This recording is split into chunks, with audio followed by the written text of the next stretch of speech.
Hi there, good folks. Dr. Charlie here. Welcome to our Charlie Chats for the day. Let us take 3 deep breaths and we'll dive right in. Breathe in through, you can breathe in through your mouth or your nose as you like, but breathe into the bottom of your belly. Fill it up like a balloon.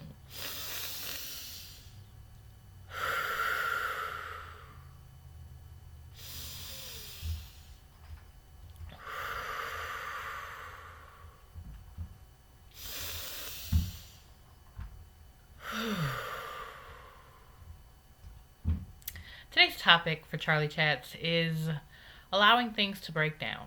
Sometimes we feel as though we have to keep holding on very tightly to the old thing when really we need to let that go, allow it to break down into sometimes it's component parts, sometimes we create new parts, and then build from there, build back up with into a totally different structure with the parts that are available or become available.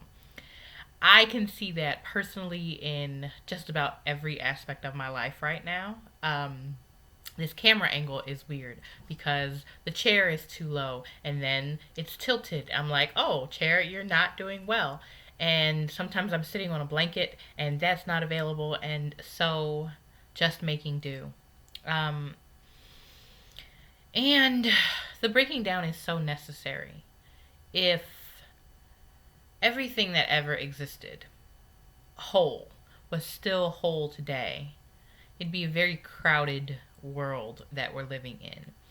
The same is true for ideas. I just read an article just before taping this, which maybe I shouldn't have read that right before taping this. It was talking about in the United States people's individual choice as to whether or not they are wearing masks in public while still in the midst of the coronavirus. And people who don't wear masks tend to think of it as their individual liberty being encroached upon. Really, this is a public health issue. It's not. The rugged individualism of America is not very helpful in this situation because it only takes you into account. It's a very selfish perspective. It's a very selfish paradigm and doesn't take the larger group as a whole into account. I am inconvenienced, but my inconvenience might literally kill someone else. It might cause their death because their immune system or whatever, their system is in a different place than yours or mine. And so sometimes ideas like that rugged individualism, sometimes those ideas need to be broken down as well. And I think the question at hand here is what can we form new? How can we do something in a different way? Now, I'm also very clear that many people don't think we need to do anything differently. I would imagine they are not black people in the United States, and perhaps not many groups of brown people. Um, Distinctly, each group has its own isms, its own stereotypes that work for or against them as a group. It as a group, I guess, is the correct way to say that in that sentence. So, what is breaking down for you? Are you having to think about things in a new way? Is it the physical, material things in your world? Because that's happening for me too, for sure. Many of the things I use to maintain my livelihood are all seem to be on their last legs all at once. And so, what I've learned is to let it break down, to let it go. I'll utilize it as long as it's working, as long as it's well, some sense of wellness. And when it ceases to be well, I simply have to let it go. That's true of like clothes and shoes too. Historically, I will run something to death. I will not sneakers, shoes. That's a really good example for me. I literally didn't get new ones until there were several holes in them. I don't wear them all that often, but I legitimately needed new sneakers for like 4 years before I actually got them last fall. Because I don't wear them that often, I'm like, oh, it's fine. I just need to run this one place a couple times a year. This is ridiculous. Let it go. Sometimes you can let it go, and always when you let something go, that opens up space for the new. And in the United States right now, we really need something new. Again, many people may disagree with that. They may be fine with the way things are. I'm not fine with it. I talk about this in a number of other videos. Really allowing for something new to emerge. I think we could use a new governance structure. I think one person is too few. I think we should have a 3-person co-leadership structure.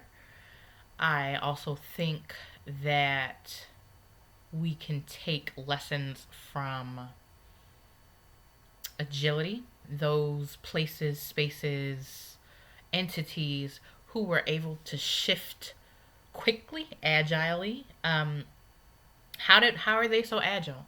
How is it that they can move from bricks and mortar to, in this case, an online structure? But how do we make it work? Do your employees still feel seen and heard? Is there a balance with the online meetings? Because I know that people are very fatigued with that, and in many ways anxious to get back to what was, but understand that we can never go back. Once something is broken down, it never recreates to quite the same thing. You can replicate something, but remember that it's always a replica. And I think that this is a really important time to seed that. The ground is really fertile, right? In farming language, sometimes they burn a crop. A farmer will burn the land just to regenerate the soil in a different way than it had been regenerating. And of course, burning can be literal or figurative. And we're in a figurative burning right now. Many of the states and places, localities that are opening back up, I had the opportunity to observe that, and it is by and large white folks who, in my opinion, are trying to ignore everything else that's happening in this country because it makes them uncomfortable. Discomfort is always a point of choice. It's always a crossroads. Am I so uncomfortable that I'm willing to do something different, or am I going to slip back into the discomfort that I know, even though it's uncomfortable? We can't afford to slip back into the discomfort that we know. That literally has people's lives at stake, and mostly black and brown people's lives at stake. So breaking things down is always an opportunity for something new to emerge, and we do need something new to emerge. I am afforded the luxury to be able to think about things, think and sometimes overthink and overanalyze them in my brain. Also, I understand how to make something visceral, how to find a way to embody the idea, or where that idea is showing up in my body. What is this relating to for me personally, and maybe for the collective at large? And breaking down is part of the process. If we breathed in but never breathed out, we'd be very, very, very full of air. But our bodies work in harmony when there's a releasing and a taking in. So understanding that as the cycle of your life, and we're collectively in this cycle of having the opportunity to build something new. It may feel like a valley in comparison to a peak. And again, how can we move up the mountain again in a way that works so much better? Because the way that we've been doing doesn't work and hasn't worked. And to be clear, it works very well for a very specific subset of the population and doesn't work well for anyone else. So this is our opportunity, this is our crossroads to allow the breakdown to build something new. So my question for you today is, what would you like to build? Until we meet again, I am Dr. Charli. There are a number of places you can find me. on Facebook and Instagram, both at Dr. Charlie Brown, and .com is my website, drcharliebrown.com. There, I also have a course if you're really seeking to be embodied right this moment. I have a course called Practical Tools for Everyday Wellness. You can find that up in the menu, or drcharliebrown.com/practical-tools will take you right to the course. Until we meet again, it is always my distinct honor and great pleasure to share this time and space with you, and I want you to take great care.